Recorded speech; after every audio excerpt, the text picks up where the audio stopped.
J'ai cru ce matin, j'ai eu peur à un moment donné. C'est un miracle à chaque fois. Alors, on va commencer par un petit exercice comme ça, là, pour se remettre en forme. Quelle est la relation? Donc, on va regarder, on en est à la conscience valide et non valide. On va à notre tableau, conscience valide et conscience non valide. Ok, on va commencer par ces pages de conscience, page 2, conscience valide. D'accord? Quelle est la relation entre une cognition valide et une réalisation? Valide et réalisation. Chacun le fait dans sa tête. On va retrouver une réponse dans sa tête. On va pas faire les autres quand même. A. Cognition valide.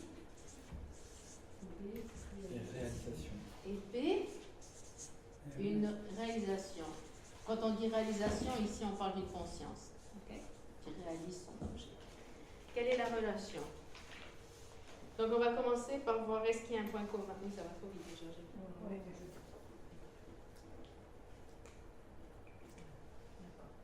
Première étape, y a-t-il une base commune? On est d'accord? Oui. Donc s'il y a une base commune, donnez-moi un exemple d'une base commune. Qu'est-ce qui est les deux? Forcément qu'il y ait. Oui, un exemple. On donne des exemples, on est d'accord? Qu'est-ce qui est une cognition valide et une réalisation? Donnez un exemple. Une cognition valide qui est une réalisation. Toi? Réaliser la tanka la première fois.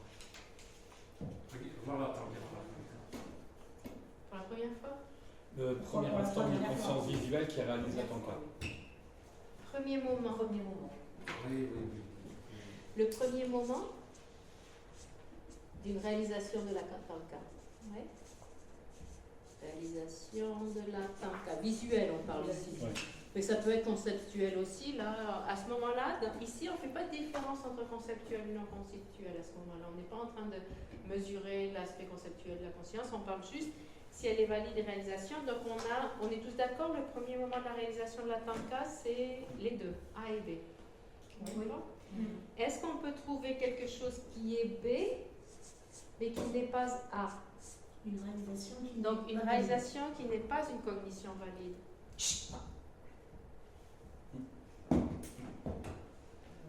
Une réalisation qui n'est pas une cognition valide. Oui. Ah, c'est une bonne nouvelle. Tout le monde a un exemple? Le deuxième moment. Le deuxième moment. Ouais. Trop facile. L'efficacité d'un bon repas.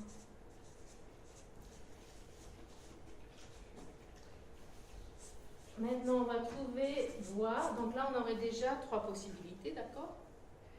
C'est évident pour nous que ce n'est pas la même chose. Pardon, on a zappé ce côté-là. Maintenant, est-ce qu'il y a quelque chose qui soit A mais pas B? Quelque chose qui soit une cognition valide, qui ne soit pas une réalisation? Qui soit une cognition valide mais pas une réalisation? Non. Une cognition valide et qui ne réalise pas son objet, c'est Le premier moment où on voit deux lunes. C'est pas une réalisation Ah non, parce que ça attends, n'existe pas. Il Il faut que ce soit une réalisation. Ce soit une cognition valide, mais pas une réalisation. Ah oui, c'est vrai, que ce ne soit pas une réalisation et que ce soit une cognition valide. Ouais. Est-ce qu'on peut considérer que comme cognition valide, la première fois où on voit deux lunes se refléter, par exemple deux lunes dans un... Quelle était la définition? Quels étaient les deux aspects d'une cognition valide? Quelles sont les deux conditions pour qu'une cognition soit valide? Infaillible et nouvelle. Donc nouvelle, c'est un premier moment. Infaillible, ça veut dire incontestable. C'est incontestable. qu'elle réalise son objet. Donc, une condition valide est nécessairement une réalisation. Infaillible, ça veut dire qu'elle réalise son objet. Ça peut jamais être la non-existence. Donc ça peut donner, voilà. D'accord.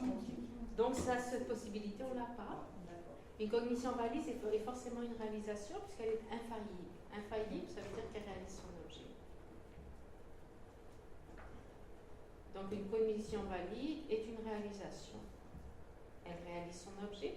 Infaillible, c'est ce que ça veut dire. Ça veut dire qu'elle réalise son objet.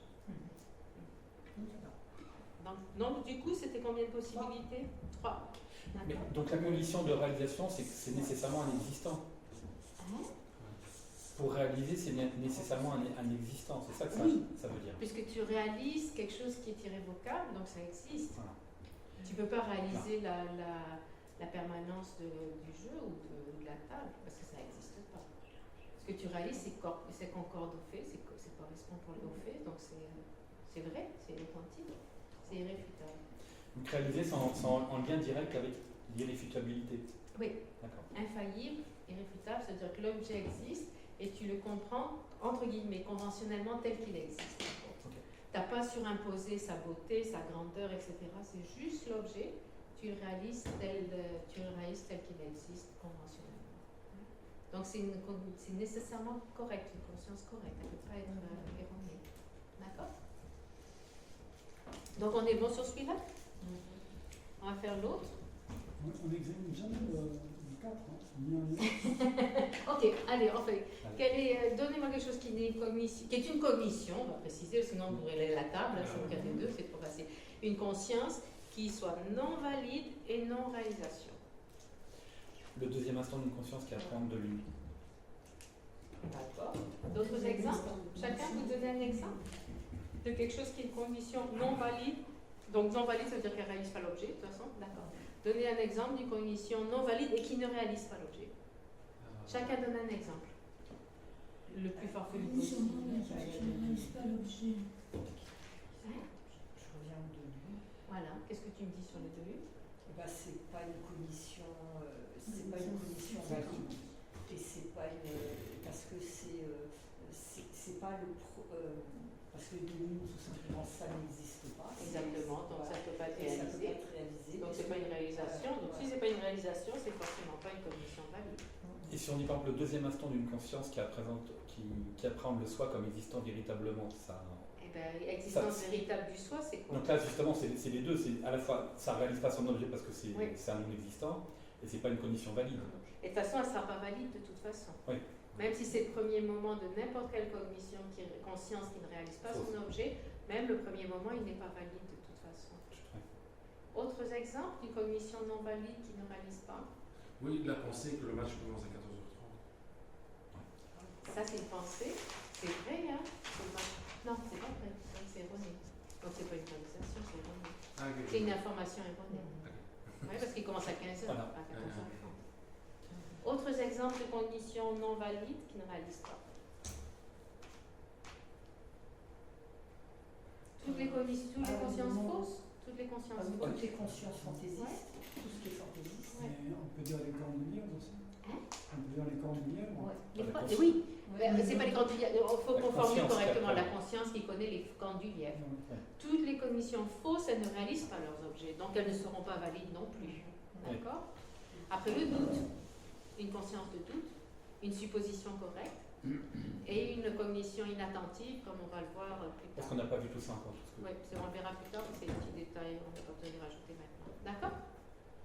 Donc on a fait notre numéro, celui qui nous manque tout le temps. Maintenant, une cognition non valide. Et maintenant, une non-réalisation, une réalisation. Et une conscience qui réalise son objet.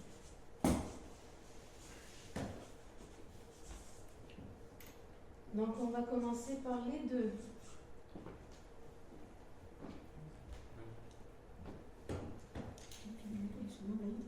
Est-ce que ça existe, une cognition non valide qui réalise son objet? Non. C'est le deuxième moment. Oui, le deuxième moment. De ce qu'on voit, d'une conscience visuelle. De la tasse rouge pour changer. Ouais. Deuxième moment de la réalisation. Allez, on va le tenter ici, c'est plus court. D'accord? On est tous d'accord? Oui. Pourquoi c'est une réalisation? Oui. Pourquoi elle n'est pas valide? Parce qu'elle n'est pas Parce valide. qu'il est pas fraîche, elle est pas bonne. C'est C'est le deuxième moment. Parce que c'est pas le premier moment, c'est le deuxième moment. On est d'accord, donc ça on l'a absorbé. Maintenant, on va essayer quelque chose qui soit A et pas B.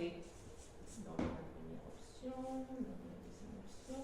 Trouvez-moi un non quelque valide et qui n'est pas une réalisation.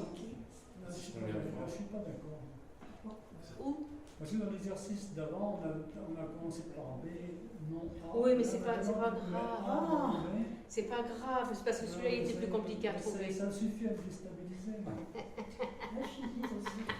Tu mets un petit plat Allez. par super haut.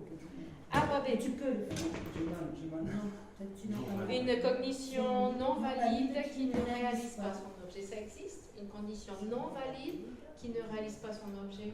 Bah non, puisqu'on a dit que C'était le pour 4. réaliser, il y a forcément une conscience. Donc là, on dit que c'est une cognition qui ne réalise pas et qui est non valide. C'est bien d'accord? On est bien d'accord. C'était mon école. Qui ne réalise pas, si elle réalise pas. Si elle ne réalise pas, forcément, elle ne sera pas valide. C'est ce qu'on a dit. Donc Juste avant. toutes les consciences qui ne réalisent pas leur objet ne sont pas valides. Exactement. C'est l'aspect irréfutable de la. On parle d'une Non, mais cognition c'est- non réalise valide pas. et qui ne réalise pas l'objet. Si tu ne réalises pas ton objet, tu es forcément pas valide. C'est A et le contraire Donc, du si elle réalise pas, t'es forcément non valide. non valide Non valide, non, et ne non réalise pas. réalisation. Et qui ne réalise pas. Mais c'est toutes les consciences. Toutes les consciences qui ne réalisent pas leur objet. La réalisation des deux lunes. Les deux lunes, on y est habitué. Hein? Le doute, etc. Ouais. Tout ce qui ne réalise pas, les non-réalisations, tout simplement. Ouais. Toutes les non-réalisations, par exemple les deux lunes, là, etc. D'accord?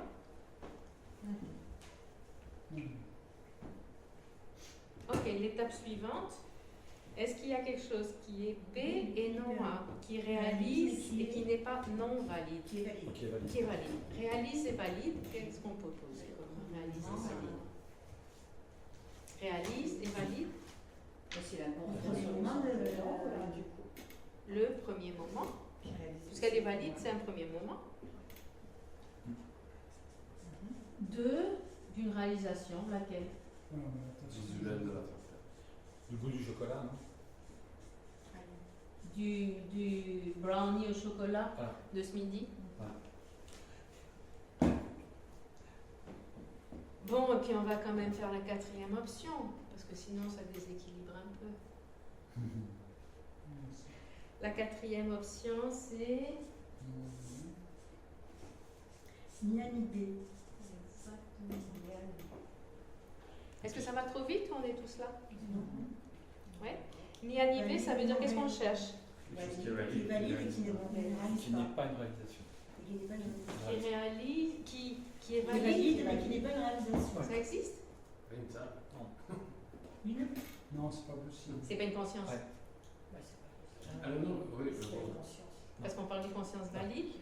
Là, on a besoin d'une conscience valide. Parce que valide, c'est pour ça qu'on disait, on précise conscience valide, parce qu'une Une personne conscience valide, valide qui ne réalise pas. On est- oh, Non, Pas possible. mais non, ça n'existe Dans pas. la logique, ça existe pas. quelque chose qui n'est pas une conscience non valide et qui n'est pas une version. une Oui, table, non, une c'est table. vrai. Tu pourrais mettre la table parce qu'elle n'est pas forcément une conscience. Ouais. Ouais. Oui, c'est vrai, là on est plus précis. Une conscience valide qui ne réalise pas son objet, c'est pas possible. Mais c'est quelque chose qui n'est ni une conscience non valide, ni une réalisation, c'est vrai qu'on peut poser la table. C'est pas une conscience. Oui. La table n'est pas une conscience. Ouais. Donc elle ne peut pas être une conscience valide ou non valide, on s'en fout, c'est pas une conscience. Donc elle n'est pas A, la table n'est pas A, et elle n'est pas une réalisation non plus. C'est un objet. Alors nous, tout le temps, on est en train de parler de conscience. Tout ce qu'on parle, tous nos exemples, c'est sur une conscience. Là, c'est pas une conscience, donc on n'a pas de problème. D'accord? Donc la table. Donc, toute cognition valide réalise son objet. oui, C'est ça, le truc qu'il faut savoir. hein. C'est ce que voulait dire infaillible dans la Ouais. réalisation, dans C'est ça. la définition. Toute condition valide réalise son objet, et en plus, c'est le premier moment. Voilà, c'est ça. D'accord? Et du coup, ça fait Comme quoi, combien vous voyez comment ça rentre hein, quand on fait Ouais. ces débats-là, les détails rentrent d'une façon plus précise, non? Ça reste pas une idée, un concept en général. Du coup, Cathy, là, ça fait combien de possibilités on a, parce que on a- Alors, 1, Bon. 2, 3. 3, on a même la quatrième. 4 possibilités. Alors là, on n'en avait que 3, c'est intéressant. Ou personne, on peut dire aussi. C'est-à-dire qu'on a quelque chose, non, c'est ça. non, pas la 4. On a quelque chose qui est valide mais qui ne réalise pas son objet, ça veut dire c'est Non, non, pas la 4. non, on n'a pas la Il n'y en a que 3. Parce que si on- oui. En conscience, ça n'existe pas. Mais ça existe en objet ou Mais là, on est en conscience. Là, on a donné des. Oui, mais dans la formule aucun des deux, est-ce qu'il y a quelque chose qui soit ni conscience non valide, ni réalisation? Une table n'est pas une conscience non valide, c'est pas une conscience. Et elle n'est pas une réaction non plus. Donc, à large, en général, on peut dire la table est un exemple correct de quelque chose qui n'est aucun des deux. Souvent, un exemple de ce qui est aucun des deux, quand vous ne trouvez pas, c'est les cornes du lièvre. Un non-existant et aucun des deux. Donc, dans les techniques de débat classiques, en général, on utilise non-existant quand on n'a pas envie d'être en dimension les cornes du lièvre. Parce que, comme c'est un non-existant, ça ne sera jamais A ou B, parce que A et B, en général, on parle des existants. En tout cas, c'est un détail comme ça, il y a des trucs de débat, là, tous les moines, ils connaissent ça. Poser quelque chose qui est ni A ni B, les cornes du lièvre. Allez, on continue. C'est pour ça qu'on zappe en général. Mais c'est vrai que là, c'était intéressant de spécifier. Donc, du coup, on a compris. On n'a pas besoin de faire les deux autres, ou vous voulez les faire quand même? Non, ça. C'est bon? Ah non, on ne va pas se reposer. Allez. Hein? À 4h30. Oui? Allez, on continue. Merci. Et la prochaine fois qu'on se voit, on va en faire plein des exercices comme ça. Ça devient plus clair. Oui. Les connaissances. Et c'est bien parce qu'on pratique la technique de débat qu'on a appris d'une façon où on voit l'application de la technique de débat, le but que ça a dans notre compréhension des choses. Ouais. D'accord, parce que les deux autres possibilités dont je parlais maintenant, c'est par exemple condition valide et non-réalisation. Et non-réalisation. Vous voulez le faire? Condition valide, non-réalisation, et condition non valide et réalisation. Non, et non-réalisation. De toute façon, c'est toujours la même réponse. C'est les mêmes exemples qu'on va donner, mais avec à différents endroits de la bulle, ouais. Une des remarques qu'on peut retirer d'ici, maintenant si on fonctionne en syllogisme, etc., conclusion.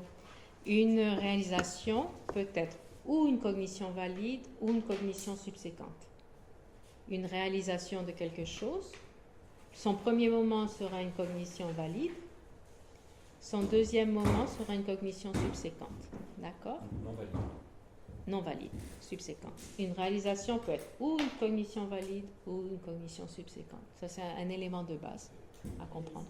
Et pourquoi est-ce qu'ils font ce grand accent sur le premier moment?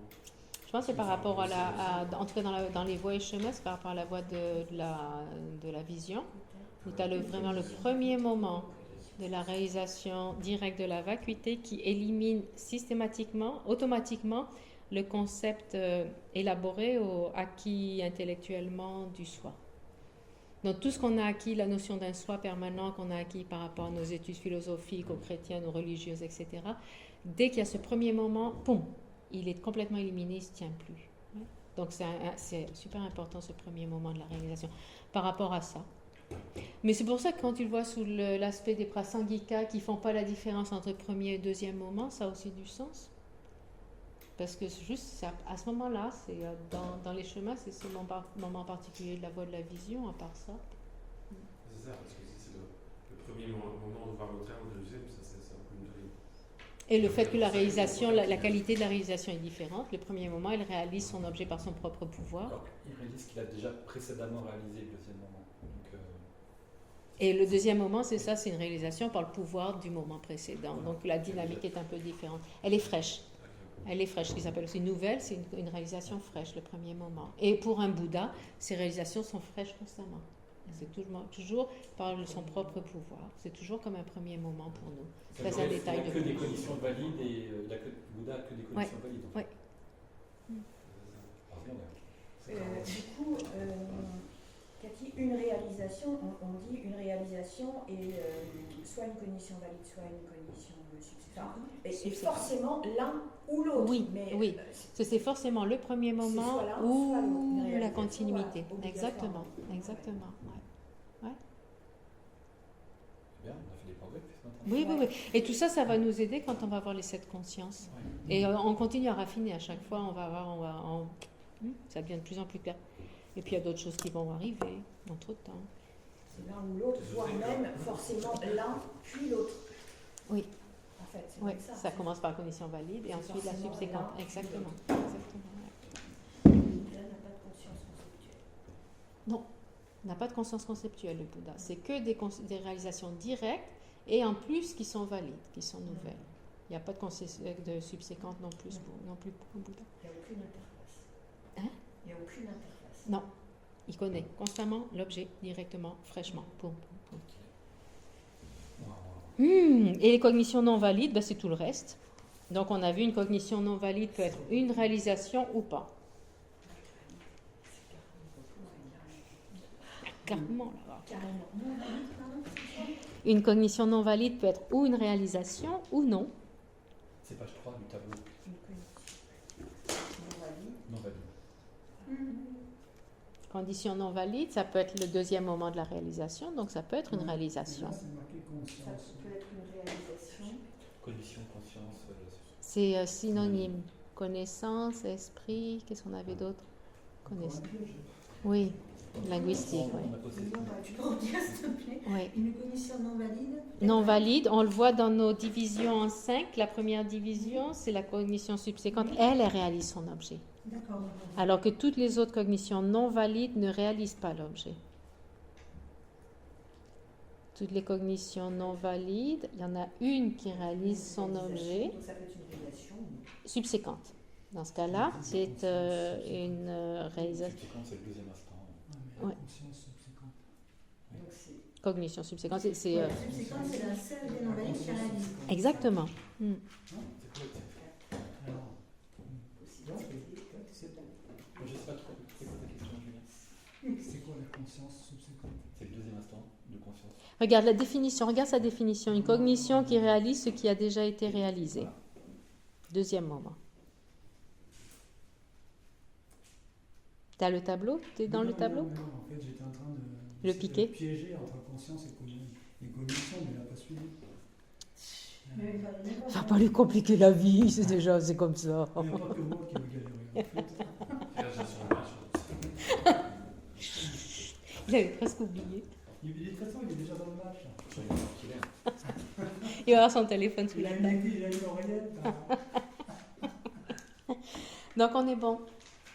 On a déjà une première idée de ce qui est une cognition valide ou non valide. Et donc un truc à ça va se rappeler, quand on dit cognition non valide, ça ne veut pas dire qu'elle ne réalise pas son objet, forcément.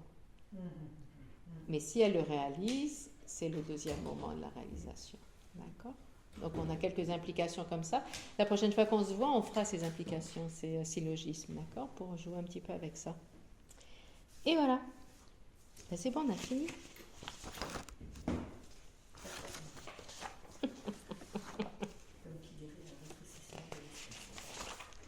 Maintenant, il y a une question qui se pose ici.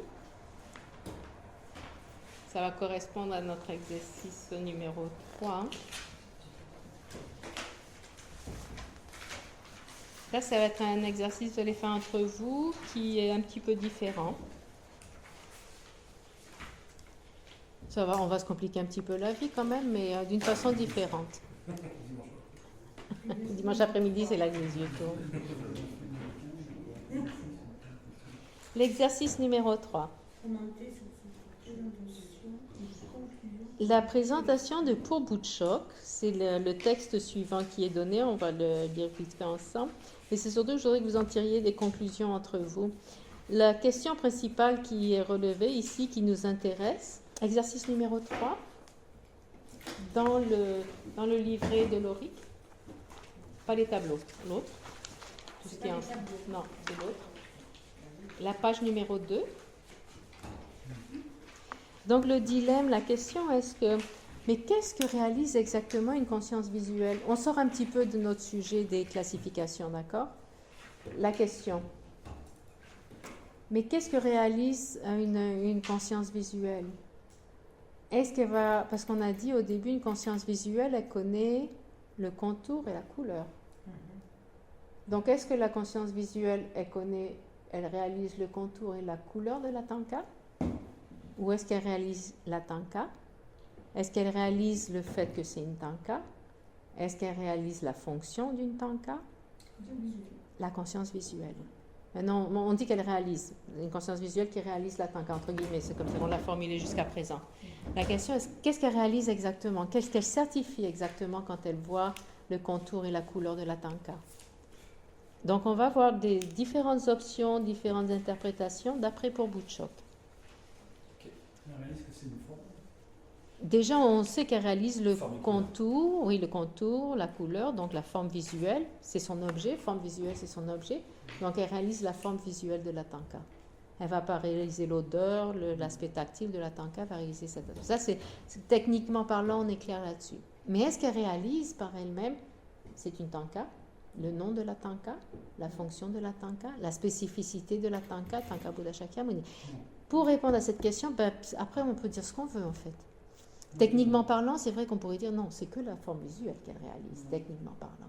Mais maintenant, il y a quand même d'autres options qui sont données, et c'est de là qu'on va regarder ce que dit pour Boutchok. Page 2. Qu'est-ce qu'il dit pour Boutchok? Ah oui, on l'a introduit la fois d'avant. C'est le texte tibétain qu'utilisent les moines de Séragé pour faire leurs études de l'aurique. C'est donc le texte tibétain que vous utiliserez avec Geshe Loden quand vous étudierez l'aurique dans le Pema. D'accord? Et C'est traduit en français. oui, c'est traduit en français. Et les tableaux qu'on a, ce sont les définitions d'après pour Boutchok. D'accord? Au Tibet. Il y a quelque temps au Tibet. Contemporain. Non, de l'époque d'avant, quoi. Après Tsongkhapa, donc après 1400, ça peut être entre 1400 et 1800, quoi, mais entre 1400 et 1800 à peu près. C'est suffisant, c'est bon? Mais c'est ce qu'utilisent, c'est les textes basiques qu'utilisent les Tibétains quand ils étudient dans les monastères. C'est ces textes-là, d'accord? Parce que nos connaissances ici, elles viennent des études traditionnelles de Geshe dans les monastères tibétains. Donc, c'est le texte de base qu'utilisent les jeunes Tibétains quand ils utilisent l'aurique, quand ils étudient l'aurique, pour Boutchok. Et donc, c'est le texte que vous verrez probablement avec Geshe Loden quand vous étudierez l'aurique. Mais comme vous aurez tout compris, ça va être trop facile. Ça va nous aider, ouais, c'est sûr. Sacrément, oui. Donc, le texte, il dit, d'après lui, donc on va parler d'une perception directe sensorielle. PDS, en code, c'est une perception directe sensorielle qui voit son objet. C'est comme la conscience visuelle du vase. Dans ce cas-là, l'exemple, c'est le vase. D'accord? Donc, lui, il dit, lorsque les cognitions valides... Je l'ai mis entre parenthèses à la fin, ça. Tout en dessous. Tout en bas, il y a un astérix et qui explique PD et PDS. D'accord? Et le 1, c'est PDS. Ouais. Donc là, on va commencer. Il commence en disant, lorsque les cognitions valides, donc des réalisations qui sont, premier moment, sont divisées d'une autre manière, elles sont divisées en deux. Les cognitions valides qui induisent la certification par elles-mêmes et celles dont la certification est induite par une autre réalisation qui vient après. Oubliez l'exemple d'une cognition. Et là, on va prendre que, par exemple, conscience visuelle qui réalise son objet. On va prendre que la perception directe sensorielle qui réalise son objet. On va prendre que l'exemple, par exemple, de la conscience visuelle de la tanka ou du vase dans ce cas-là. D'accord? Alors, si c'est une conscience visuelle du vase qui induit la certification par elle-même, ça veut dire qu'elle connaît le vase. Ça veut dire qu'elle réalise vase. Pas seulement l'objet, la forme visuelle de vase, mais elle réalise le vase. Donc, c'est le premier exemple, une perception directe sensorielle qui voit le vase, qui voit la présence du vase. Elle a identifié vase. Maintenant, une perception directe sensorielle qui, numéro 2, dont la certification est induite par une autre, par exemple, conscience visuelle qui voit une lumière rouge au loin. D'accord? Mais elle ne certifie pas que c'est la couleur du feu par elle-même. Elle voit le rouge au loin, mais elle n'a pas identifié que c'est le feu. D'accord? Donc, il ne peut pas être là. Mais ne certifie pas la couleur du feu, quand même. Elle ne réalise pas l'objet. Elle réalise la couleur La couleur, ça. rouge, mais elle ne réalise pas que c'est la couleur du feu. Donc, elle a réalisé l'aspect visuel, mais elle n'a pas certifié, identifié l'objet de sa réalisation. Donc déjà, qu'est-ce que ça nous dit? Ça nous dit qu'une conscience visuelle peut réaliser l'objet par elle-même ou peut dépendre d'une autre conscience pour réaliser l'objet, la nature de l'objet. Ouais. Ouais. Dans le premier exemple, elle a réalisé, par exemple, elle voit le feu juste là, elle voit la couleur rouge du feu, et elle sait que c'est le feu. Ça veut dire que cette perception directe visuelle, elle a réalisé le feu. Elle a vu la couleur rouge, elle a identifié le feu. Donc ça veut dire qu'elle a réalisé le feu. Ouais. Et par contre, celle qui voit du rouge au loin, elle a réalisé le rouge au loin, mais elle n'a pas identifié que c'est le feu, elle n'a pas certifié que c'est le feu. Donc elle aura besoin d'une autre conscience qui réalisera feu. Par exemple, en s'approchant plus près et en voyant le rouge, en reconnaissant feu. Donc ça veut dire que la conscience sensorielle, elle peut réaliser l'objet aussi, avec son nom. En fait, tout. C'est-à-dire sa fonction, quand tu dis. Dans ce cas-là, pas c'est la juste fonction, le nom. c'est l'objet. La C'est le fonction, nom. ça arrive après. Ouais. Et par contre, si tu dis, tu vois un truc rouge au loin, et alors que ça vient du feu, et tu dis, c'est un foulard, ou c'est un truc qui bouge dans le vent, tu vois. Mais ça, c'est la conscience conceptuelle qui va élaborer. D'accord. La conscience visuelle, elle voit la chose. Donc, elle voit rouge. Et par contre, si elle Donc connaît elle voit rouge, mais elle ne peut pas donner... de loin, elle n'identifie pas l'objet. D'accord. Allez. Alors que comme c'est une réalisation, pas une réalisation, donc elle est correcte. C'est ça. D'accord. Ouais. Ouais. Quand on va dire elle réalise le feu, parce que l'objet est assez près, et elle connaît le terme de feu qui est associé à cet objet, cette flamme rouge, donc elle va réaliser directement le feu. Mais dans ce cas-là, on ne peut pas parler de cognition valide, elle ne peut pas certifier son objet, parce qu'elle a Et qu'est-ce qu'elle réalise? la couleur. Voilà. Donc elle Donc, réalise on parle quelque que de ça, chose. Elle réalise la couleur. Exactement. Dans ce cas-là, on va faire une Parce que c'est différence. correct. Ouais. La couleur rouge est correcte. Elle réalise le rouge, elle le voit directement et c'est correct. C'est un fait. Sauf ce qu'elle ne peut pas établir, c'est que c'est la couleur du feu. Exactement. Ce qu'elle ne peut pas certifier ici, c'est que c'est l'identité de la nature de cet objet qu'elle voit qui est le feu. Pour réaliser que c'est le feu, il faut qu'avant ça, qu'elle ait déjà connu le feu avant. Elle ait déjà su que cette couleur rouge, cette flamme rouge s'appelle feu. Par référence. D'accord. Ouais. La couleur du feu. Donc c'est sur la base d'une connaissance antérieure qu'elle va réaliser directement feu. D'accord. Si elle n'a jamais connu le feu, un bébé qui voit au loin cette flamme rouge, il va y avoir une conscience visuelle qui réalise directement rouge. Mais le bébé, il ne sait pas que ça s'appelle le feu. Il n'a peut-être jamais touché le feu non plus. Donc le bébé, sa conscience visuelle, elle réalise rouge, la couleur rouge, mais elle ne réalise pas feu, parce qu'elle n'a pas appris que ça s'appelle feu. Elle ne connaît pas la nature de l'objet. Ouais. Elle ne peut pas faire l'association de surimposition. Mais là, même pas quand on dit que la conscience visuelle réalise le feu, ça veut dire qu'elle réalise la nature de l'objet en tant que tel. Donc, c'est pas élaboré. C'est une discrimination vraiment de base au niveau sensoriel.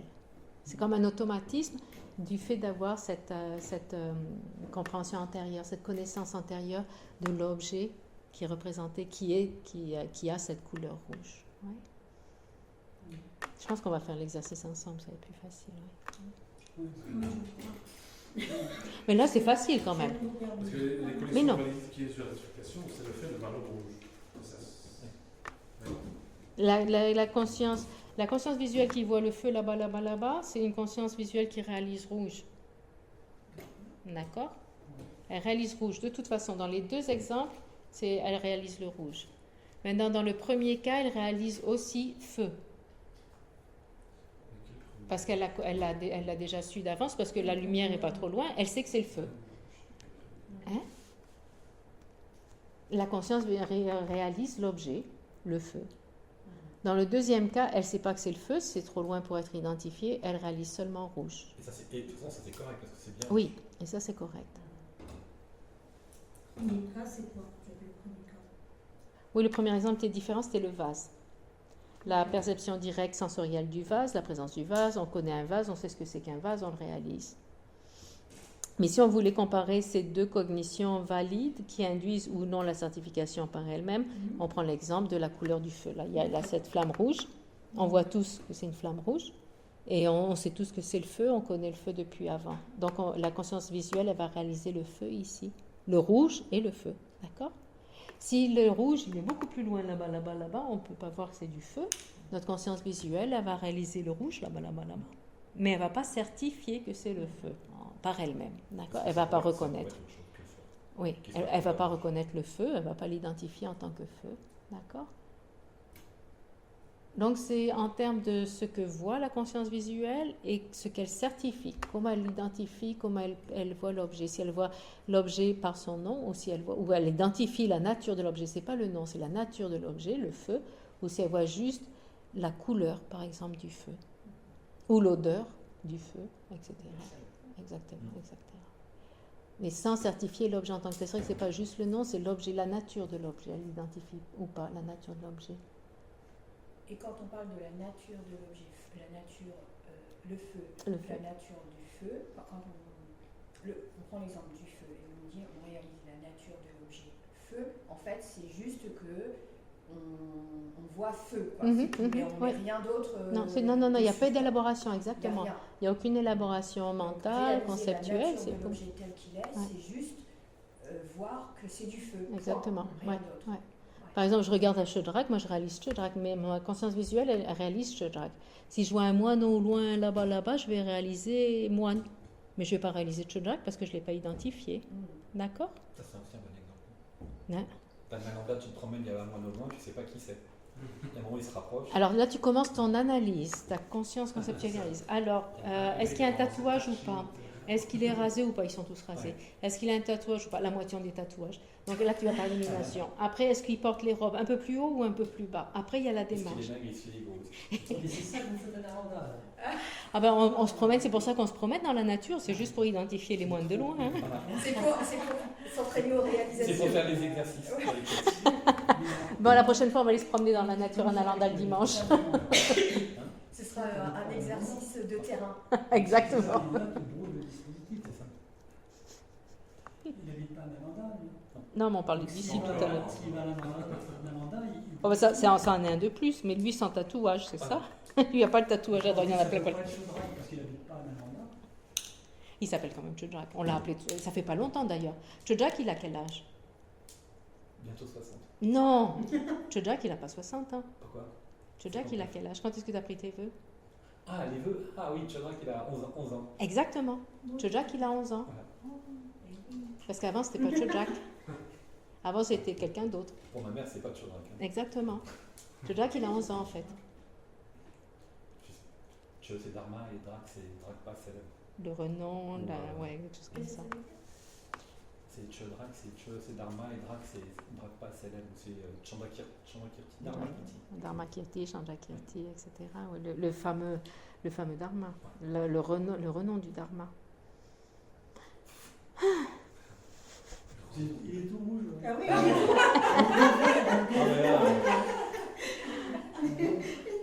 mais là, c'est uniquement impliqué sur la base. Visuel. Là, t'as vraiment Voilà, que de la couleur. Ah, Là, t'as vraiment que j'excuse pour l'hommage. Là, c'est foutu. Repérer Après le l'avance. commentaire, j'étais obligé de faire des coupures au montage. Allez, on replonge dans notre sujet. Après ces deux exemples, on revient au point numéro 1, les cognitions valides qui induisent la certification par elles-mêmes. Maintenant, on va voir qu'en fait, on peut certifier pas seulement feu, la nature de l'objet, la nature de base de l'objet, on peut aussi certifier sa fonction. Exemple numéro 1, une perception directe qui appréhende le feu comme étant capable d'accomplir la fonction de cuire et de brûler. Donc la personne qui a déjà utilisé du feu pour popoter, pour cuisiner, ou l'enfant qui a déjà mis sa main dans le feu, la conscience visuelle elle-même, sans qu'il y ait besoin d'une élaboration mentale, la conscience visuelle elle-même, elle va réaliser la couleur rouge du feu, elle va réaliser la nature, le feu, et elle va aussi réaliser que c'est chaud et brûlant. D'accord? Parce qu'elle a ses connaissances antérieures. D'accord? Donc il n'y a pas besoin de passer par une autre conscience pour réaliser que le feu est chaud et brûlant. La conscience visuelle elle-même, parce qu'elle a eu l'expérience antérieure. D'accord? Donc une fois qu'au bébé on lui a dit c'est le feu, il a déjà touché le feu, il a fait l'expérience de chaud et brûlant, on lui dit c'est le feu, le bébé va voir le rouge, va réaliser, la conscience visuelle du bébé va réaliser rouge, feu, chaud et brûlant. D'accord? Ce qu'on pourrait appeler la fonction du feu.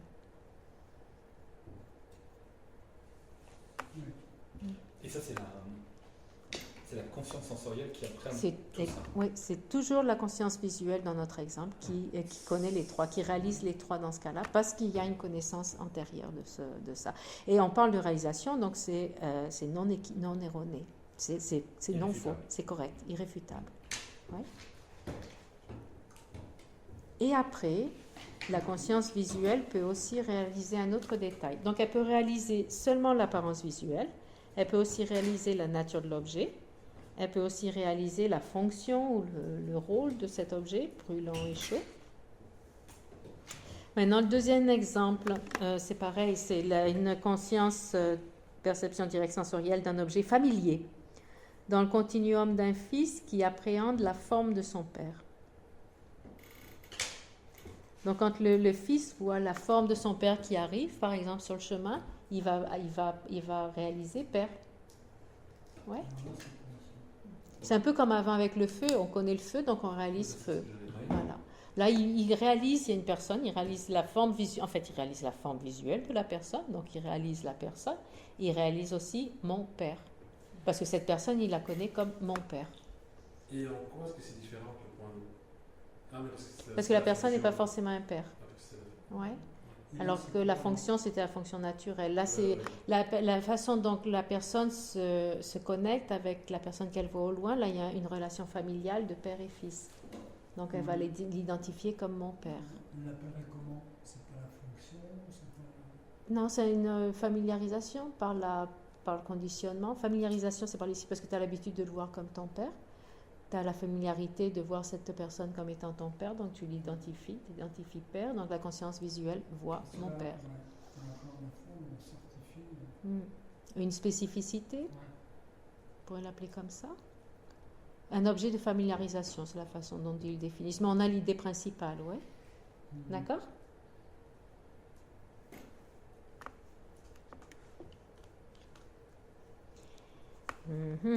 Après, on va passer. Maintenant, on saute celles qui sont en dessous, c'est pas important. Nous, on veut les consciences visuelles surtout. On va aller au numéro 2. Lorsque les conditions valident dont la certification est induite par une autre conscience. Dans ce cas-là, la conscience visuelle ne va pas tout réaliser, d'accord? Elle va réaliser seulement une partie de l'objet. Premier exemple, on voit du rouge au loin qui est en fait la couleur du feu et on a le doute, est-ce la couleur du feu?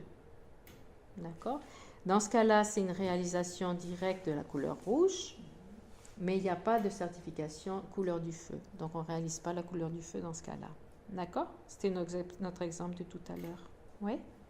On a certifié, on a réalisé couleur rouge, on n'a pas réalisé couleur du feu. L'exemple suivant, ils disent... Donc, dans ce cas-là, on avait certifié l'apparence. La conscience réalise l'apparence de l'objet, mais pas la nature de l'objet, le feu. Sa nature n'est pas réalisée, seulement l'apparence. Dans le deuxième exemple, la conscience visuelle, elle va certifier la généralité, mais pas la spécificité de l'objet. C'est toujours plus clair avec les exemples. Exemple, une conscience visuelle qui réalise un arbre avec des feuilles et des branches, un conifère. Et par contre, en fait, c'est un châtaignier, mais elle ne va pas l'identifier comme étant le châtaignier. D'accord? Et elle va se demander, est-ce un châtaignier? Donc, la perception directe, ce sera la perception directe de l'arbre. On a identifié la nature de l'objet déjà. La perception visuelle va réaliser l'arbre. Oui, donc la nature. Mais elle ne va pas réaliser châtaignier.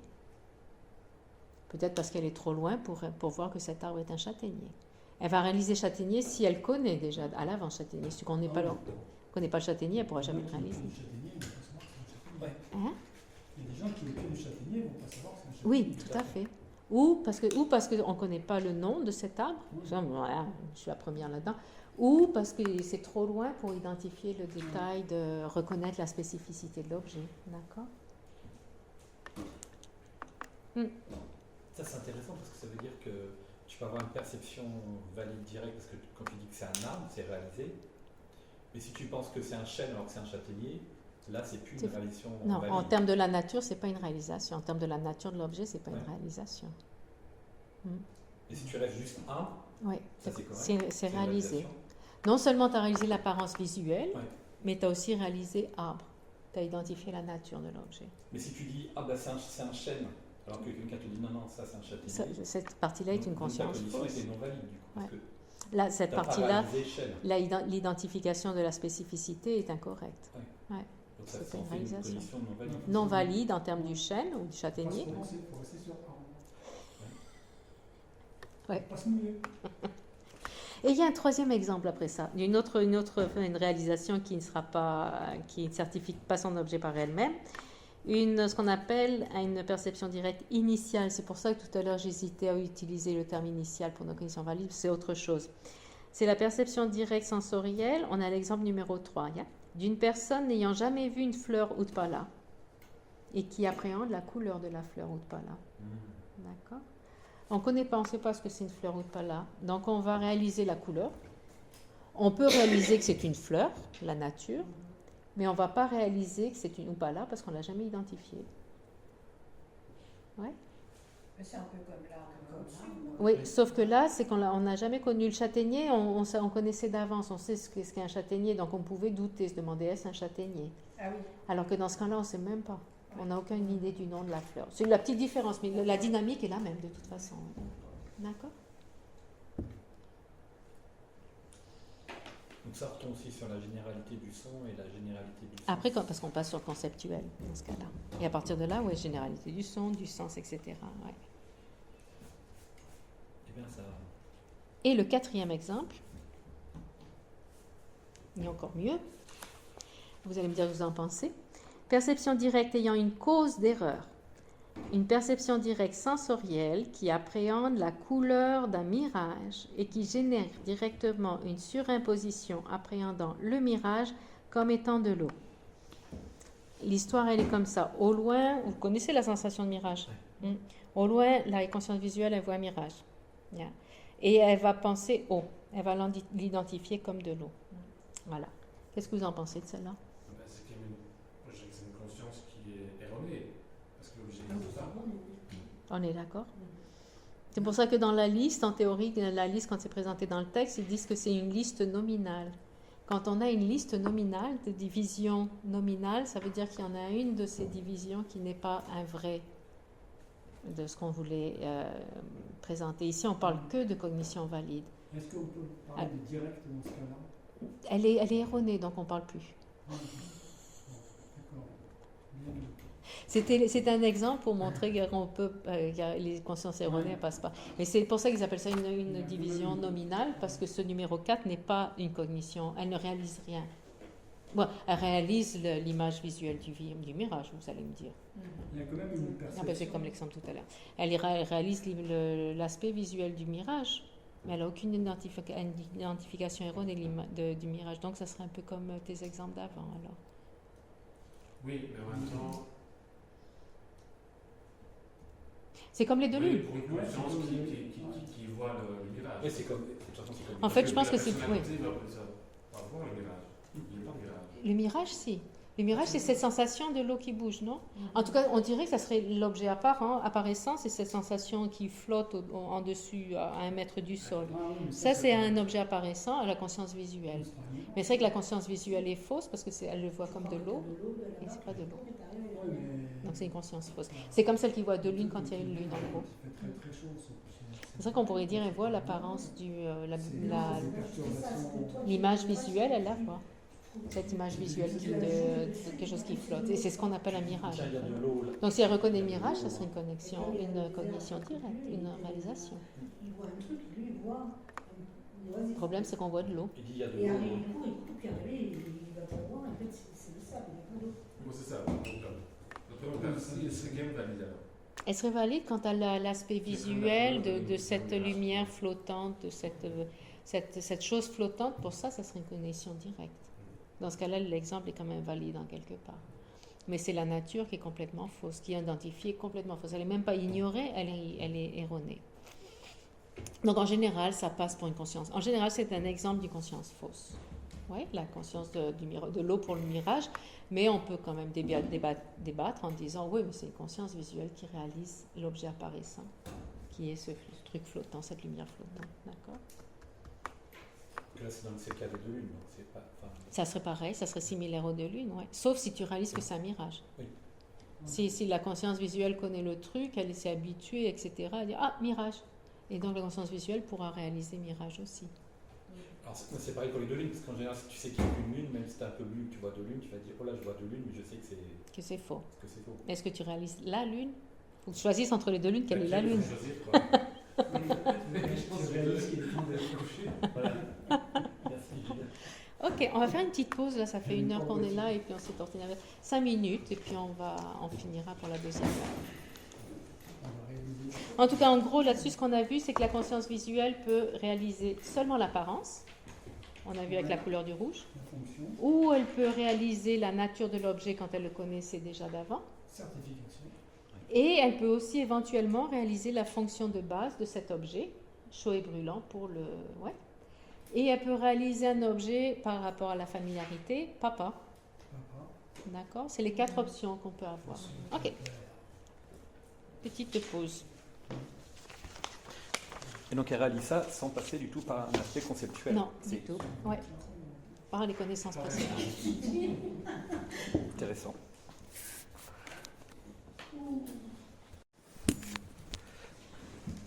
Marc, ne me demande pas comment j'ai fait pour les ramener. Je sais même pas.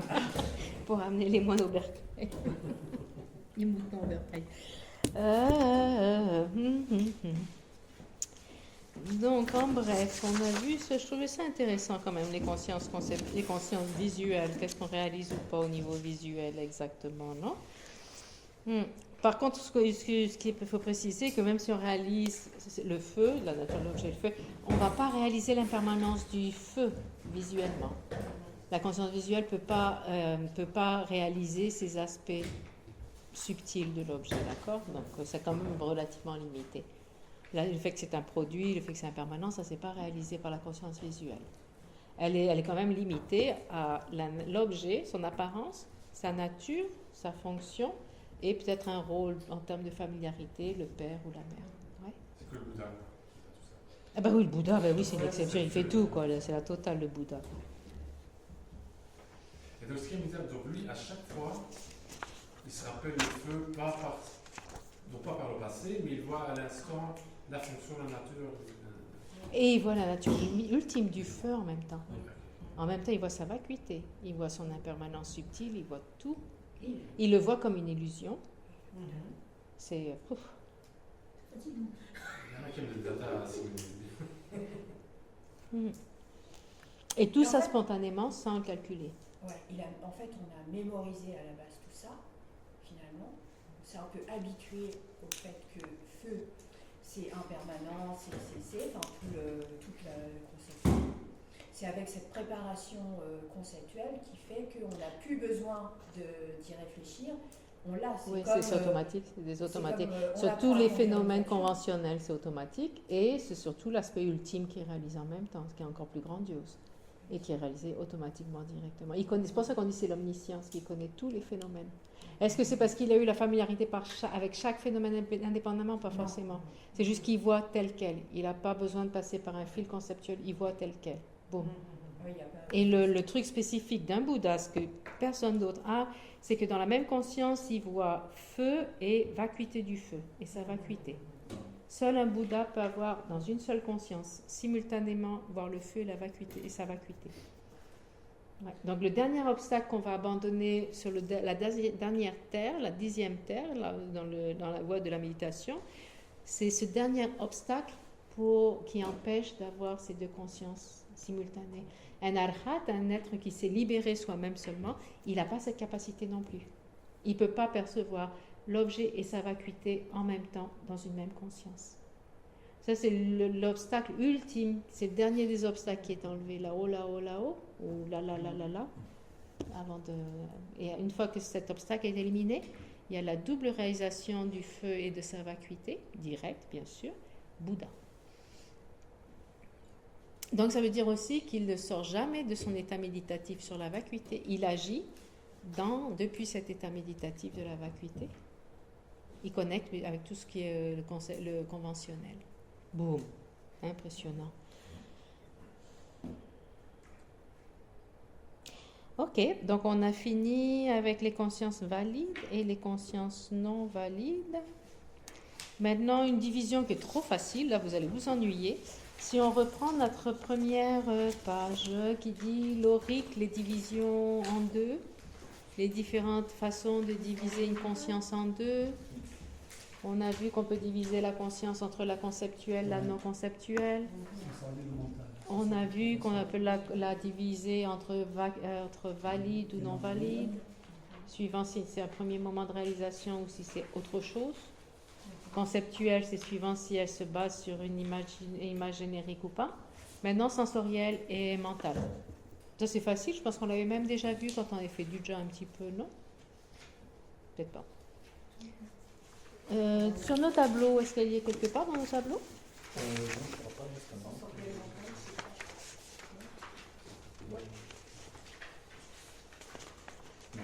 Non.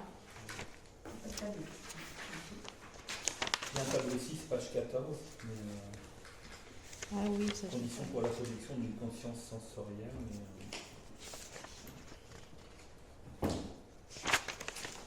On va le voir avec perception directe. Est-ce qu'on a les... Oui, on va aller à perception directe. On va en prendre une partie, c'est la définition.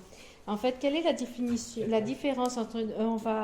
page 4, perception directe, le tableau 2A. En général, quelle est la différence entre une conscience sensorielle et une mentale? Bon, il y en a une qui est sens, l'autre qui est mentale. Quelle est la différence? Est-ce qu'on l'avait déjà vu la dernière fois? Ça Oui. vous dit quelque chose? On l'avait vu. Ouais. Perception sensorielle, elle Ok. passe par une faculté. Exactement. Et l'origine par le pouvoir de l'objet. Sa propre condition dominante. C'est joli celle-là, comme formule. Dominante. Hein. passe par- Mais c'est pas on ne touche pas la perception directe exactement ici, mais dans la perception directe ou non, on a une partie de la définition. Quand on regardait en gros, je vais vous le dire déjà et après on revient au tableau. Une conscience sensorielle, sa propre condition dominante non commune sera une faculté sensorielle physique. D'accord? Qu'est-ce que c'est qu'une faculté sensorielle physique?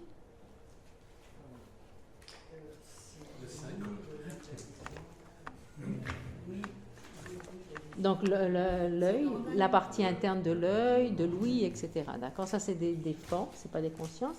Et c'est ce qui fait relier la conscience avec son objet, c'est grâce à cette faculté. La faculté de l'œil, la faculté de l'oreille, de l'ouïe, du goût, la langue. C'est marqué Du page toucher. 14, sur le tableau 14. Page 14?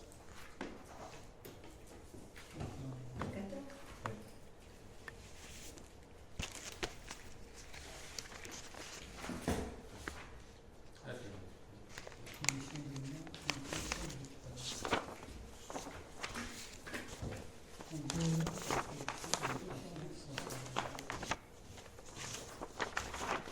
Voilà. Ouais. Maintenant, donc sensoriel, ça veut dire que sa condition dominante non commune sera une faculté sensorielle, alors que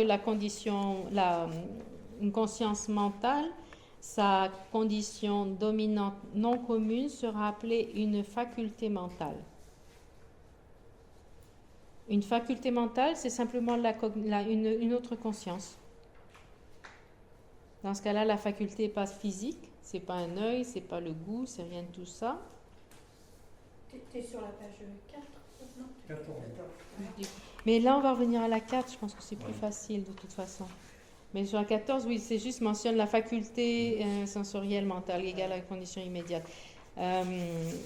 Une conscience mentale, sa condition sera une autre conscience. C'est ce qu'on appelle une faculté mentale. Une autre conscience sera sa condition. D'accord? Donc, c'est pas, elle dépend pas d'une faculté sensorielle. Ouais, c'est mélangé. Garde ton tableau, reviens à ton tableau. Tableau numéro 6. Numéro 4, page 4. C'est là qu'on va le voir, mais c'est ce qu'on est en train de dire là. De toute façon, c'est formulé de cette façon-là, mais c'est ce qu'on est en train de dire.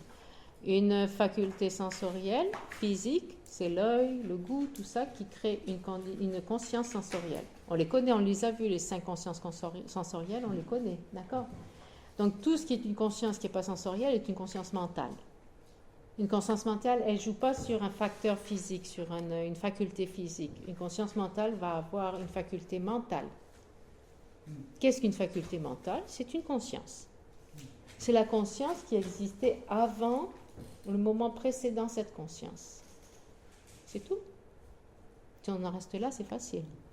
D'accord? La conscience précédente, c'est la faculté mentale pour une conscience mentale suivante.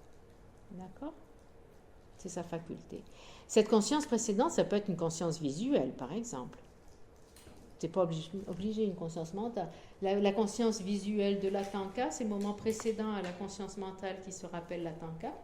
D'accord? Donc cette conscience visuelle, c'est la condition précédente à la conscience mentale de l'objet. Ok? Donc c'est ça la différence. Une conscience qui ne dépend pas d'une faculté sensorielle directement est une conscience mentale. Tout simplement. Si on n'a pas besoin de se compliquer trop avec ça, on peut se compliquer si on veut un petit peu. Je crois qu'on avait vu ça dans ce qu'il y a, ou le week-end d'avant. On avait dit ce qui distingue aussi les deux, entre les sensoriels et la mentale. La sensorielle, elle apparaît grâce au pouvoir de l'objet lui-même. Et que le mental, c'était par le fait de l'intensité. Et là, tu parles conceptuel. Oui, conceptuel. Mais c'est pas, oui. Ici, oui, parce que c'est pour ça qu'on va se compliquer un petit peu, bien sûr. Il y a d'autres différences, mais à la base, comprendre, conscience sensorielle, elle utilise les facultés sensorielles, physiques. La conscience mentale, elle n'utilise pas une faculté sensorielle physique, elle utilise une conscience précédente comme sa faculté. D'accord? Donc ça, c'est la base. Et bien, du coup, je me suis perdue dans mes notes.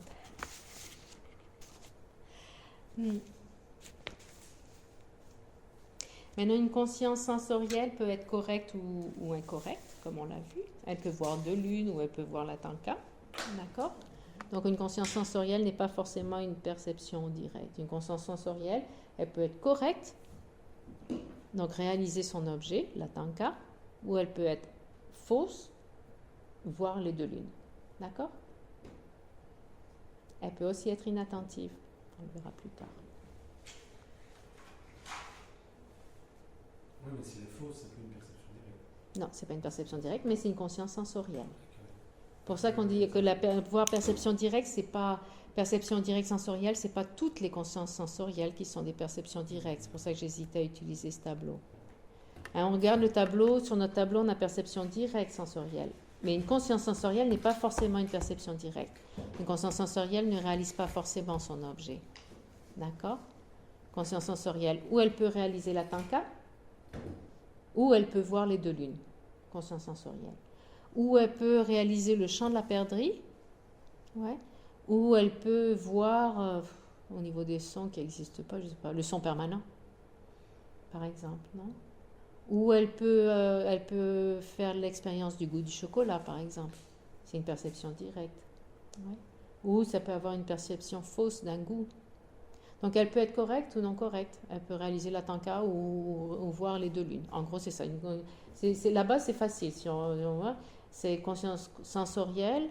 Elle dépend d'une faculté sensorielle. Donc c'est ou la vision, ou l'audition, ou l'odeur, le goût ou le toucher.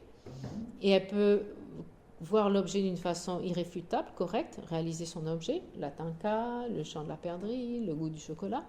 Ou elle peut être fausse, voir les deux lunes, etc., etc. Un goût qui n'a une odeur qui n'existe pas, etc. D'accord? À la base, c'est facile, oui. Une des deux. Et les consciences mentales, c'est pareil, elle peut être correcte ou incorrecte, elle peut être conceptuelle ou non, elle peut réaliser ou non, etc. Il y a toute une variété dans les consciences mentales. Elle peut être conceptuelle ou non conceptuelle. On peut avoir des consciences mentales non conceptuelles. Par exemple, conscience mentale non conceptuelle. Non conceptuel. Le dernier La vacuité. La clairvoyance. La clairvoyance. L'exemple de la clairvoyance qu'on a mentionné hier. Mais oui, la vacuité. C'est le dernier instant, je sais plus. Le dernier moment après une conscience sensorielle. Le dernier petit moment qu'on n'identifie pas, c'est une conscience mentale non conceptuelle. Ça, c'était pareil. Mais l'exemple le plus facile, une réalisation directe de la vacuité. C'est pas une conscience sensorielle, c'est une conscience mentale, on est d'accord. Ouais. Et elle elle est non conceptuelle parce qu'elle réalise directement. Oui.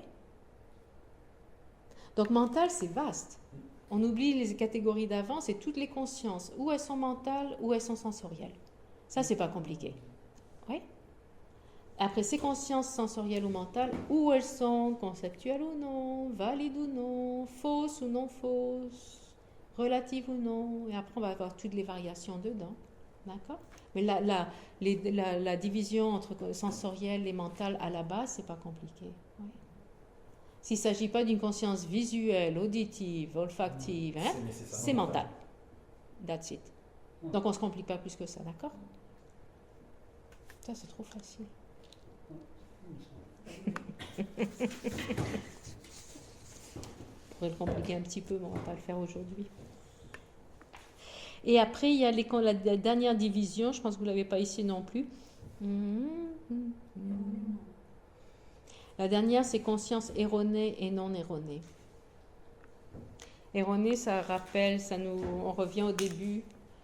C'est dans la dernière division, dans les 5 façons de diviser les consciences. L'avant-dernière, c'est erroné et non erroné. Erroné, ça touche quel objet?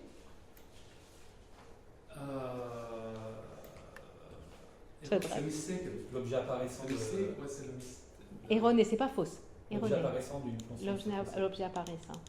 Une conscience conceptuelle, non? Exactement, c'est une conscience Il n'y a conceptuelle. que celui-là? Ouais. Il y a la fausse et l'erronée, c'est là qu'on va faire la différence. Oui, parce que c'est le... Ouais. Quand on parlait, depuis ce qu'on a vu hier et la fois d'avant, une conscience conceptuelle, on a dit qu'elle était forcément erronée par rapport à l'objet apparaissant. Oui. Elle est erronée parce que même si elle réalise la vacuité qui est absolument correcte, elle le réalise via l'image générique, via la représentation, mais elle ne réalise pas qu'elle réalise la représentation mentale de la vacuité. Donc elle est erronée par rapport à l'objet apparaissant, qui est cette image mentale de la vacuité. D'accord? Donc erronée, ça veut pas dire qu'elle est fausse, qu'elle ne comprend pas ou qu'elle ne réalise pas son objet. Ça veut dire qu'elle le réalise via cette image générique. Et c'est cet aspect qui est faux, qui est erroné. Seulement. C'est ce filtre. Le filtre du conceptuel, le filtre de l'image mentale, c'est la partie erronée. Ce n'est pas la compréhension de l'objet en tant que tel. D'accord? Oui. C'est pour un... Donc toutes les consciences conceptuelles sont erronées. Quand on va parler du terme erroné en rapport à l'objet apparaissant, on parle d'une conscience conceptuelle. En plus, elle pourrait être fausse. Ouais. Parce que ce n'est pas l'objet en tant que tel, mais c'est la représentation mentale. Mentale qui apparaît. C'est pour ça qu'on dit qu'elle est erronée par rapport à l'objet apparaissant. Ce qui apparaît, c'est l'image mentale. C'est pas ce qu'elle réalise, la vacuité qu'elle réalise. Donc ça, à la base, comme ça, on ne complique pas plus que ça, c'est méthodique. Erronée, ça veut dire son objet apparaissant est une image mentale et qu'elle réalise ou pas elle comprend son objet via l'image mentale et elle ne réalise pas que... Voilà. Maintenant, une conscience peut être fausse. Fausse, ça sera dans ce cas-là, ça sera avec l'objet d'engagement. Quand on fait ça simple. Erroné, c'est par rapport à l'objet apparaissant, l'image mentale. Une conscience fausse, c'est son objet d'engagement qu'elle voit faussement. C'est tout le numéro 7 pour nous. Ça va être la 7e conscience. Dans les 7 consciences, c'est la numéro 7, une conscience fausse. Non, oui, exactement. Elle peut être ou conceptuelle ou non, ça n'a rien à voir. Elle est fausse par rapport à son objet d'engagement. Ça veut dire qu'elle appréhende quelque chose qui n'existe pas. Une conscience fausse, c'est une conscience qui appréhende ce qui n'existe pas. Les contes du lièvre, les 2 lunes, la neige bleue, le soi permanent. Et là, l'exemple par exemple, une corde enroulée, je la prends pour un serpent. Ça, c'est une conscience fausse, il n'y a pas de serpent. Oui. On pourrait dire que la conscience visuelle, elle voit la corde. Elle voit la forme visuelle de la corde, on pourrait dire. Mais la conscience qui voit le serpent, c'est une conscience fausse. L'objet d'engagement est faux.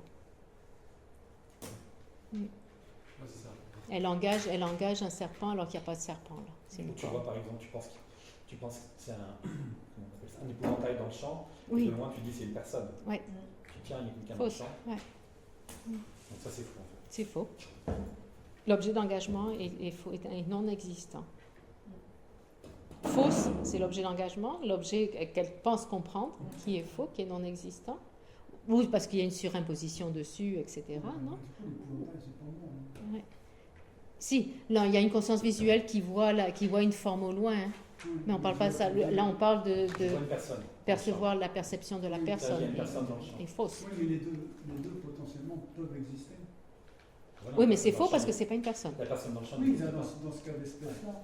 Donc c'est là, c'est une conscience fausse par rapport à la personne. La personne est l'objet d'engagement. Elle est fausse parce qu'elle son objet d'engagement est non existant. Donc fausse, l'objet d'engagement. Erroné, l'objet apparent. De la conscience conceptuelle. Hmm. C'est l'image mentale. D'accord? C'est tout. On a fait toutes nos divisions en deux, dis donc. Ça, c'est plus facile. Et après, on va retrouver ces mots-là quand on va faire les 7 consciences. On va jouer avec conceptuel, non conceptuel, valide, non valide, erroné, non erroné, tout ça. Donc on va le revoir Prenez les pour chaque doliprane pour le conscience. week-end prochain. Hein? Prenez les doliprane pour le week-end prochain. C'est dans un mois, on a le temps de s'en remettre quand même.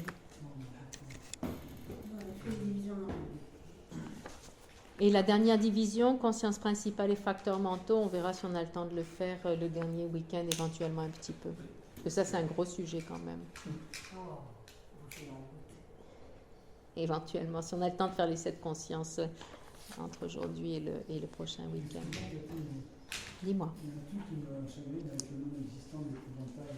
Parce que quand on arrive sur un truc comme le camp de lièvre, c'est un non-existant universel, quoi. On peut pas, c'est infaillible qu'il est non-existant.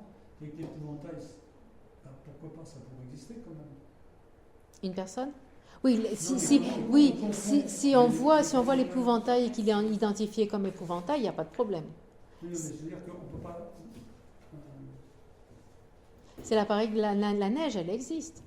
L'avoir bleu, c'est une surimposition d'une couleur qui n'existe pas. L'éventail, il existe, on surimpose la nature d'une personne, la personne dessus.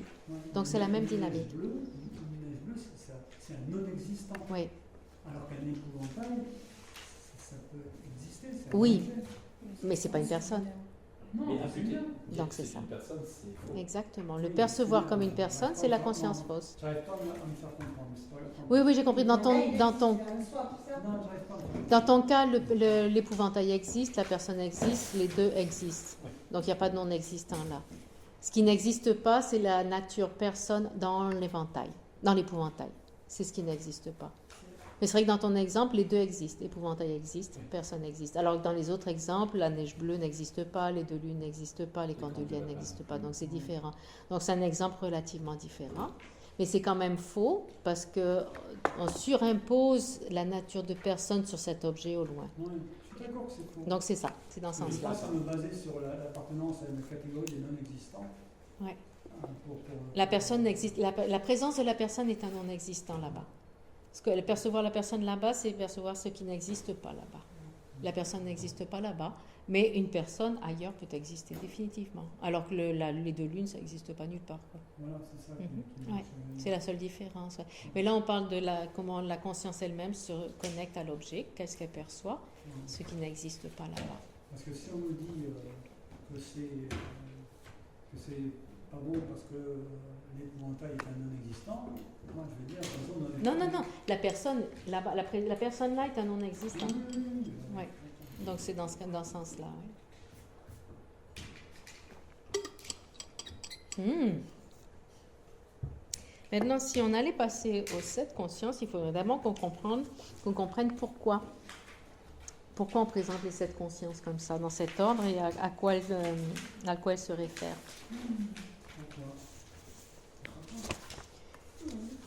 Donc, si on prenait dans le sens inverse, on commence par la cognition faute. Donc là, on est Lorique, première page, les 7 consciences. Si on commence de la cognition fausse numéro 7, aller vers la perception directe. Donc, dans ce cas-là, de la cognition fausse, La division en 7. je vais vous raconter une histoire. Et dans notre histoire, on va remonter ces différentes consciences. Dans notre histoire, on commence d'abord par l'ignorance qui perçoit le je suis permanente. D'accord? Je suis permanente, j'en suis convaincue. Il n'y a personne qui va pouvoir me contredire. Mais si, parce que c'est pas valide. Donc ça, c'est une cognition fausse. J'ai décidé que je suis... Maintenant, si quelqu'un me dit tu es impermanente, pourquoi? Donnez-moi une raison. Parce que tu vas mourir, c'est une mauvaise nouvelle. Parce que tu as pris naissance, parce que tu es produit. Parce que tu as pris naissance, parce que tu te décomposes. Ça, c'est rude quand même. Hein. C'est pas très gentil. Quelle délicatesse. Tu es en train de te décomposer, mais... Mais alors, c'est une catastrophe. À vue d'œil en plus. Bon, d'accord. Donc, tu es impermanente, vas-y, décompose. Je vais voir mes miroirs. Mais zut, c'est vrai. J'ai une ride de plus. Donc, du coup, on a un doute. Tout d'un coup, c'est ah zut, je suis peut-être pas permanente. Donc, on passe au numéro 6. De cette conscience fausse qui pensait avoir raison à cause de la détérioration visuelle, on passe au doute. Ah, peut-être que je suis. Il faut regarder les numéros 7, les 7 à l'envers. On commence de la 7e vers... Oui, moi j'ai une condition subséquente. Ah, c'est l'autre, ça c'est celle d'aujourd'hui, de cette semaine. Celle de la dernière fois, tu peux la jeter parce que j'avais fait des changements entre-temps. Exactement, j'avais changé l'ordre des choses et autres, oui. Tu as envie de voir.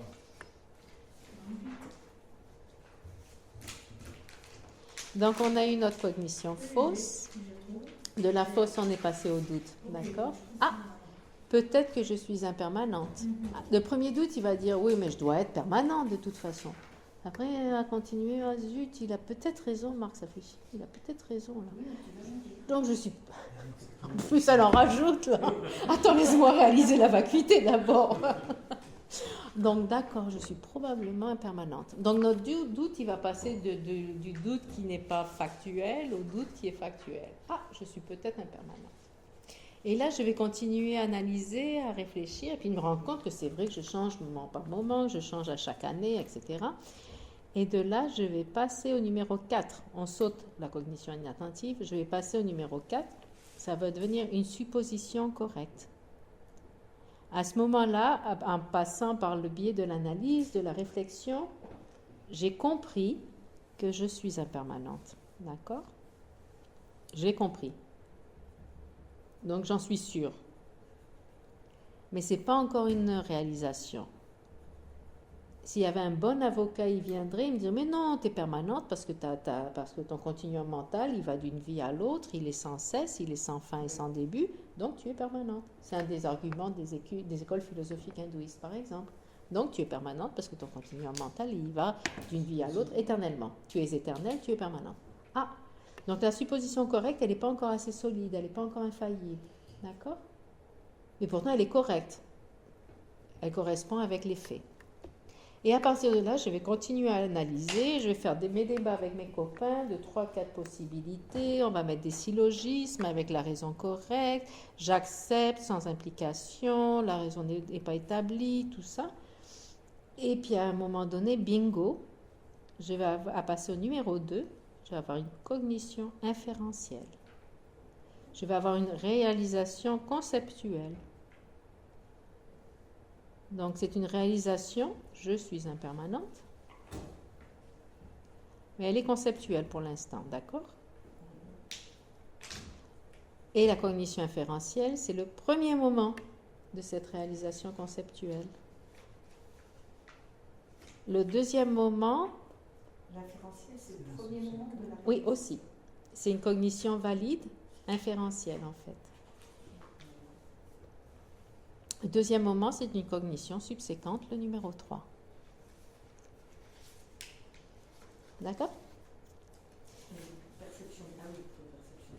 Subséquente parce que c'est le deuxième moment de cette réalisation conceptuelle de « je suis impermanente ». Et ensuite, boum, boum, boum, je médite, je médite, je médite. Médite, ça veut dire cultiver, se familiariser. Je continue, je continue. La voie de... On va parler de l'impermanence subtile là, donc ça serait la voie de la... préparation, la deuxième des 5 voies, si vous en avez entendu parler. Là, je médite, je médite, je médite, ta, ta, ta. J'ai toujours mon image générique de mon impermanence. Je la réalise avec une image générique, avec ma représentation mentale. Je médite. Cette représentation mentale, elle se raffine, elle devient de plus en plus fine. Et à un moment donné, elle va disparaître. Ça va devenir une réalisation directe de « je suis impermanente » au niveau subtil. Ouais. Et là, on passe au numéro 1. C'est une perception directe.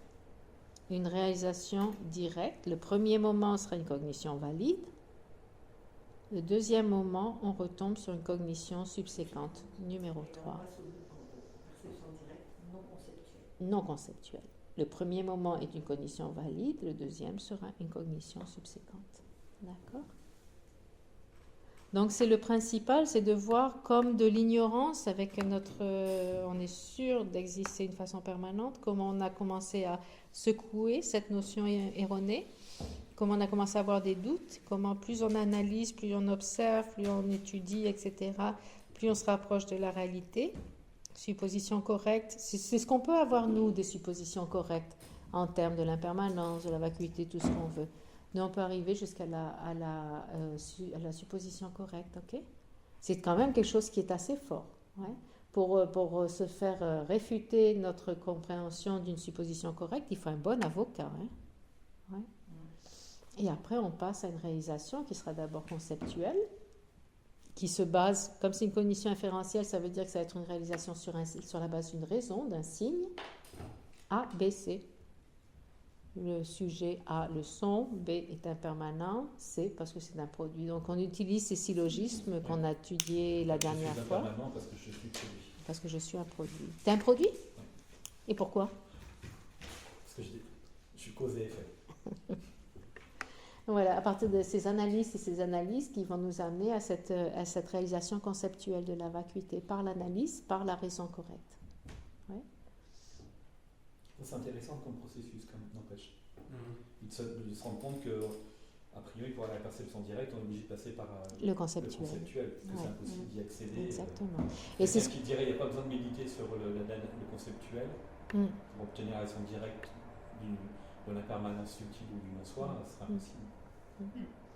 C'est donc on en revient à la discussion qu'on avait le premier week-end, exactement. Le conceptuel qu'on a vu aussi ce week-end. Le conceptuel, on a vu que c'est des surimpositions qu'on a constamment de toute la réalité. Donc on a notre fantaisie mentale, notre image mentale de la réalité, notre perception de la réalité, toute une fantaisie. On utilise le même outil conceptuel pour déconstruire toutes ces conceptions. Donc on utilise le conceptuel. On ne peut pas y aller par le non conceptuel. En pensant aux méditations qu'on va faire, la nature de l'esprit, par exemple, c'est, oh là là, cet espace, ça y est, c'est la vacuité. Non, c'est pas suffisant. Parce que là, on ne nie rien, on ne va même pas à l'objet de négation, l'objet à réfuter, on ne lui touche même pas. Quand on est dans cet espace vide en méditation, on ne se rend pas compte qu'il y a cette notion d'existence intrinsèque, d'existence inhérente de la personne. Tant qu'on n'en est pas conscient, on ne va pas le détrôner non plus. Ce qui veut dire que quand on sort de la méditation sur ce silence qui est très confortable, on n'a rien compris de plus. On a fait une pause. Donc ça nous sert, c'est le calme mental qui nous sert juste à faire des pauses. À faire des pauses. Ouais. C'est super important. Parce que quand on dit « Oh, je fais des retraites Vipassana », c'est super important. Mais on ne touche pas le fond avec Vipassana. Encore, ça dépend comment c'est fait, parce que bien sûr, ça peut nous amener à réaliser l'impermanence par l'expérience de la respiration. On peut réaliser l'impermanence subtile, je ne suis pas sûre non plus. Mais on ne peut pas réaliser la vacuité parce qu'on reste dans ces états méditatifs. Ça nous aide, ces méditations-là, ça nous aide à nous concentrer et à dégrossir, à enlever le plus gros des éléments conceptuels, des élaborations frénétiques, mentales, constantes, qu'on a tout le temps. Quand on se pose pour respirer, on arrête, on freine un petit peu toutes ces hyperactivités. Tant qu'on a de l'hyperactivité mentale, on ne prend conscience de rien au niveau interne, on est d'accord. On vit dans le superficiel, dans un bombardement d'informations constant. Et toutes nos vies. Et là, à notre époque, c'est frénétique. C'est amusant si vous regardez des films des années 50 ou 60 et des films de maintenant. La quantité, la rapidité d'informations qui est donnée, c'est waouh! On met quelqu'un des années 60, on le met devant une télé maintenant, là, d'un coup, on le perd. Hein. Donc c'est ça déjà, ce qu'on appelle les vipassana ou la concentration, respiration, tout ça, ça nous permet d'aller vers l'intérieur, de couper un petit peu toute cette frénésie, d'aller vers l'intérieur et nous calmer. Mais on a besoin d'appliquer une logique pour que soit l'antidote à notre ignorance. Ouais. En fait, c'est un début pour ensuite entamer la méditation. C'est une base. Souvent, on parle de ces trois entraînements supérieurs, l'éthique, la concentration et la sagesse. Ou la sagesse, on va parler le vrai vipassana. Non? On commence par l'éthique, la concentration. Là, on en serait à la concentration. On a besoin de rentrer dans la concentration, pas seulement ce qu'on fait nous, mais d'arriver à ce qu'on appelle shamatha, le calme mental, qui est cette concentration où vous restez 4 heures ou 10 jours sur le même focus sur le même objet, sans bouger, sans distraction aucune. Complètement, et en ayant l'aspect clair de l'objet constamment pendant tout ce temps-là, sans aucune variation. Mental, ça peut être l'objet ou pas? Non, c'est la concentration sur son objet qui est... Et apparemment, pour avoir une réalisation directe de la vacuité, on a besoin de cette qualité de concentration très spécifique, parce qu'ils disent que c'est un esprit tellement subtil, cette réalisation de la vacuité directe, que quand on n'a pas de concentration, on n'est pas capable. On a besoin de cette concentration pour vraiment aller vers cette réalisation directe de la vacuité. Donc, à un moment donné, on aura besoin de développer le calme mental pour réaliser directement la vacuité. C'est un objet tellement subtil qu'il faut avoir cette concentration complète pour pouvoir le réaliser directement. D'accord? Ça, c'est un fait aussi. Ils disent aussi que pour avoir une réalisation conceptuelle de la vacuité en tant que telle, il faut aussi le calme mental.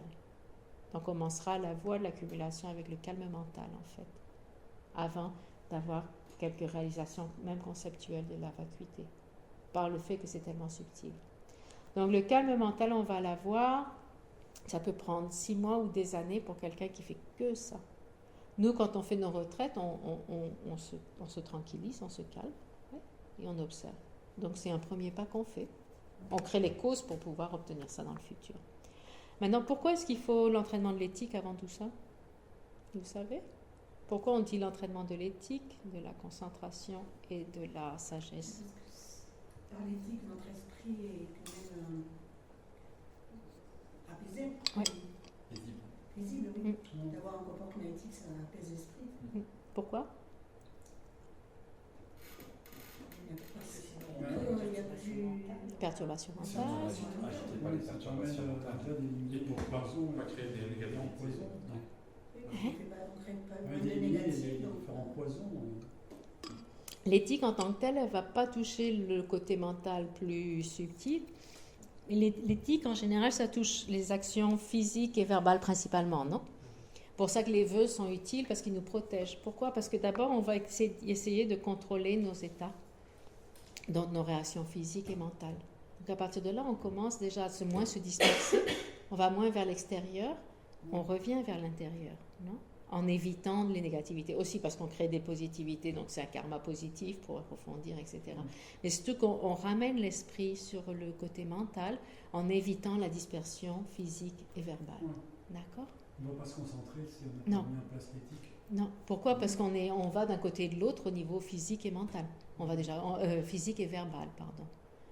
Une fois qu'on contrôle ça, et c'est d'où l'avantage des vœux, c'est que quand on prend des vœux, ça nous force à réduire nos activités physiques et verbales, et donc ça permet à être plus posé.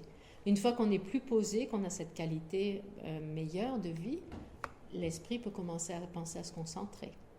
Et à partir de là, on va pouvoir... si on essaie de pratiquer shamatha, vipassana, et puis qu'entre 2 sessions, on va faire la fête, on revient, il faut tout recommencer, le bruit, les sons, tous les stimulus sensoriels, il faut recommencer.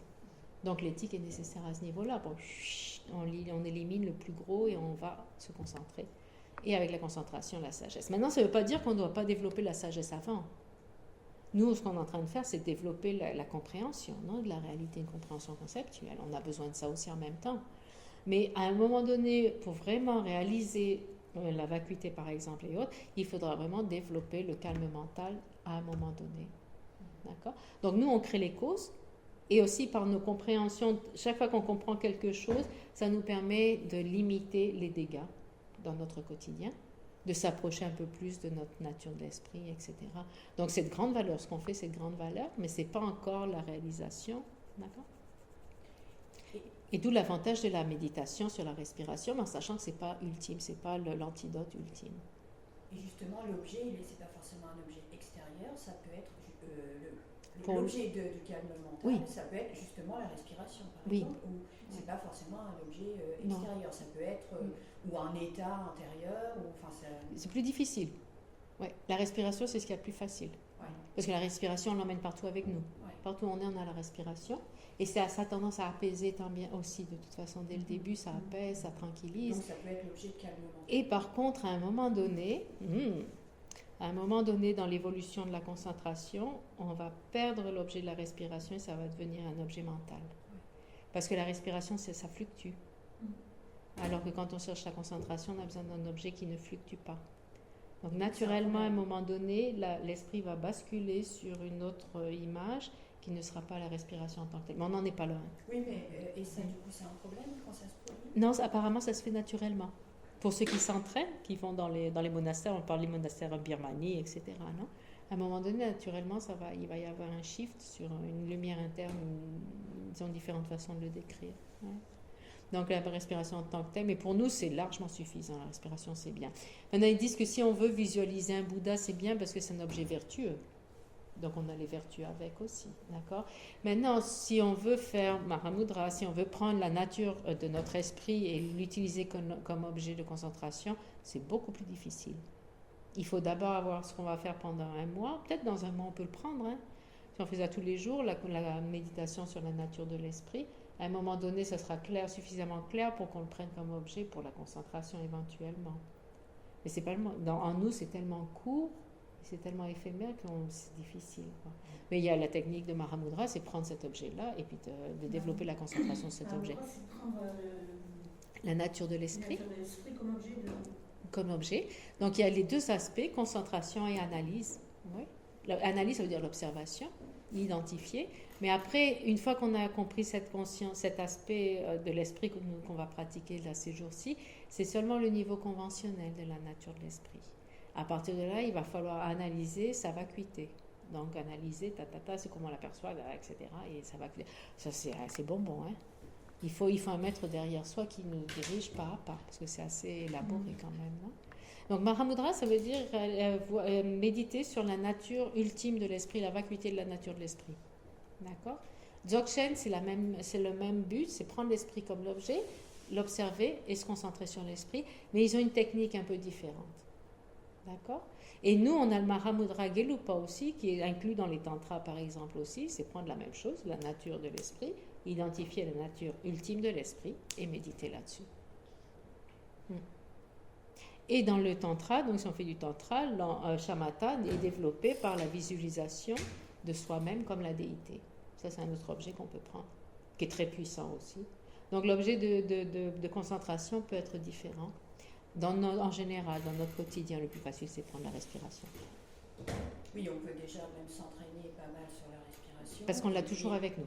Ouais, et puis à un moment donné, peut-être quand on commencera à être un peu à l'aise... Suivant le maître, suivant les pratiques qu'on fera, exactement. À notre point, oui. La personne qui va être en retraite de shamatha, en retraite pour développer le calme mental, elle a besoin de garder le même objet idéalement tout le temps, par contre, non? Mais pour nous, on n'en est pas là. Donc, la respiration, c'est quand même ce qu'il y a de plus facile en général. Okay. Et donc, de la concentration, vipassana, qui est la... Comment on appelle ça en français, vipassana? La vision supérieure. C'est ça? Ouais, Une façon de le dire, c'est vision supérieure, lacton. Alors, c'est quoi la différence? Donc, shamatha, calme mental, vision supérieure. Calme mental, c'est méditation de focus. On focus sur la respiration ou sur le Bouddha. Boum, boum. Et on fait que ça. Et ça, c'est dur, hein. Je ne sais pas si vous avez essayé. Déjà, quand on fait 10 jours du Vipassana, on en a marre de sentir le bout de son nez, là, au bout d'un moment. Et là, c'est des mois et des mois qui passent sur le même objet. Ça demande une discipline, une détermination. Tu as vraiment besoin de comprendre pourquoi tu as besoin de shamatha.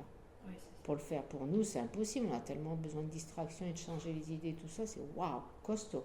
Donc ça, c'est focus sur un seul objet, jusqu'à obtenir cette capacité d'avoir l'objet pendant 4 heures, sans bouger, clair, vivide et sans aucune distraction.